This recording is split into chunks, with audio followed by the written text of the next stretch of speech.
affected her as a student while in Canterlot.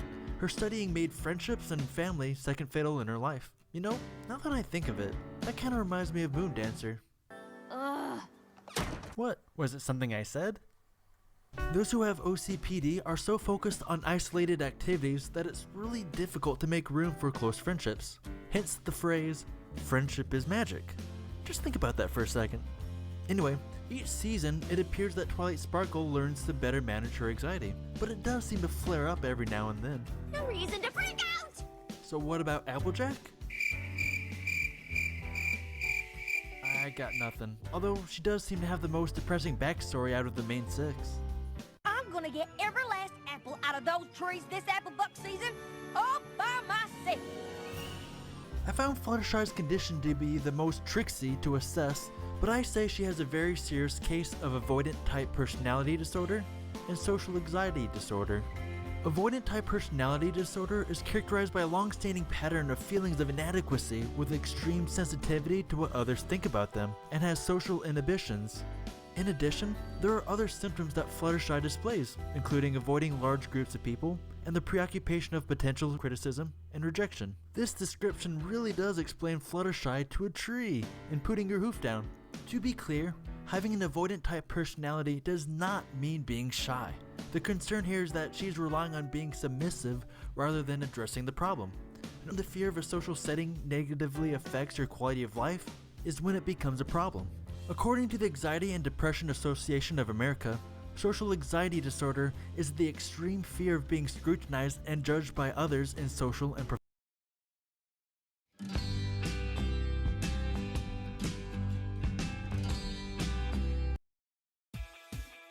Sad to say, but friendship isn't always magic.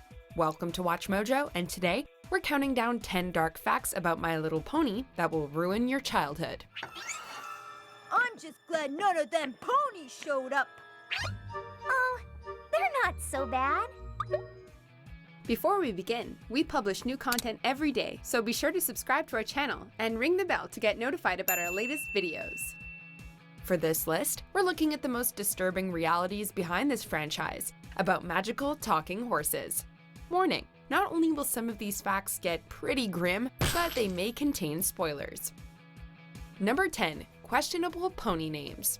We all know how much My Little Pony likes to get whimsical and downright cutesy with their character names. Applejack, Pinkie Pie, Twilight Sparkle, you name it. However, in the early days, ponies had some less innocent sounding names. Among them are Ruby Lips, Chocolate Delight, and Morning Glory. Then there's Dangler, Whizzer, Tootsie Tails, and Pillow Talk. Throw in Sticky, Foamy, and Swinger, and is it really our fault that we're second guessing our entire childhoods? Hey, maybe we're just reading into things. Number 9. King Sombra.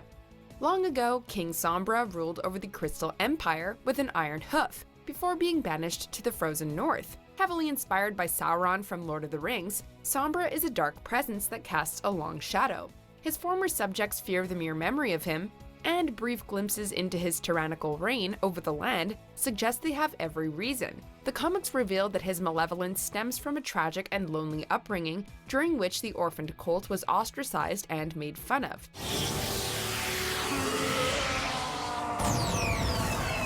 While he's criminally underplayed in the show, Sombra is a legitimately dark and twisted villain. Number 8. Bridles. The My Little Pony franchise has thrived on creating a magical land populated by sentient, talking equines, which makes this little fact particularly off-putting. In the early days of the franchise, some toys included a detachable bridge that could be hooked onto your pastel companion's muzzle. Now, in real life, a bridle is pretty handy for riders, but the idea of fitting one onto animals capable of speech and intelligence is sort of unnerving. If you can take this bull by the horns, you better be ready for a ride. Just ask them if they'll take you where you want to go. Or do they not have a choice here? What are they, my little slave ponies? Number 7. Demonic villains. While Equestria is definitely a colorful and friendly place, it's also full of dangerous creatures that can tear you limb from limb. The only thing more menacing is the dark and despicable villains lurking in the shadows, from the magic-sucking centaur Tyrek to the corrupted royal nightmare Moon, and the manipulative shapeshifter Queen Chrysalis. This isn't a new concept either, as the original Pony series was also chock full of demonic baddies. including the original Tyrek, who turned innocent ponies into corrupt, mindless dragons to pull his evil chariot. Number 6. Death. Not even happy, colorful ponies are safe from death. Sometimes it's heavily implied without being seen, but at others, it's presented upfront in a grisly display, such as when Timberwolf suffocates and literally falls apart. Arguably the most brutal instances of on-screen death involve King Sombra and the Storm King, one magically disintegrated and the other shattered into pieces.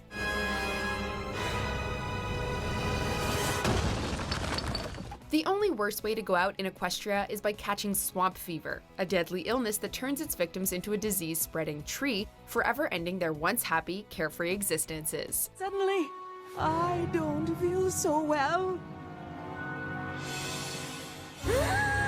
Number 5. Keeping non-pony animals in line. For all the talk about living in harmony, there's a clear hierarchy between animal species. The ponies themselves dominate the land, while lower animals are often kept as pets or herded and fenced in as farm stock, which becomes even more troubling if the farm animals are sentient. While the ponies are vegetarians, they do eat animal products such as milk and eggs, and animal whisperer Fluttershy has no misgivings about feeding fish to her other pets. If you're not a pony in Equestria, guess you're just a second-class citizen. Number 4. Authoritarian regime. Equestria may seem like the perfect pony paradise, but isn't it all a bit too good to be true? And here's where they make the rainbows. The ponies have absolute control over their world, a power that extends even to the weather, seasons, and the cycle of the sun and moon. Their society is a well-oiled machine, and so it's perhaps unsurprising that they regard Everfree Forest, a woodland that isn't under their control, as frightening and even unnatural. Plants grow, Animals care for themselves. and the clouds move, all on their own. When a people fear a place called Everfree, well, it's not exactly a good sign. Number 3. All hail Celestia. Princess Celestia is usually seen as a kind, motherly, often cheeky and benevolent ruler, and yet there's often an uneasy vibe around her. 1,000 pardons, Your Majesty. That's quite all right, thank you.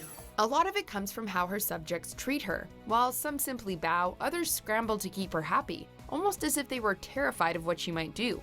We can't really blame them, since Celestia did banish her own, admittedly wicked sister to the moon, and imprison Mischief Maker Discord in stone. Maybe they're afraid she'll one day snap and go full tyrant. It happened to Luna, so why not? It is a mystery you will not be solving alone. Number 2. Segregation. Our pony heroines embrace each other's individual differences with open hooves, and yet segregation is still part of their society.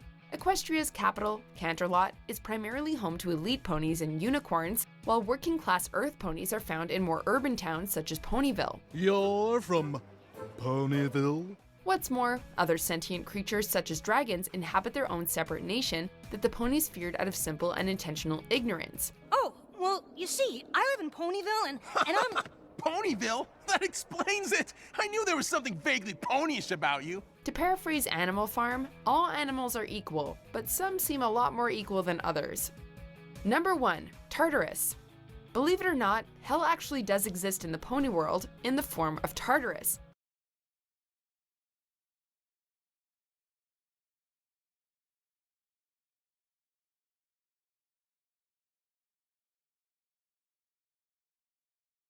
A foreboding, cavernous dungeon guarded by the three-headed dog, Cerberus.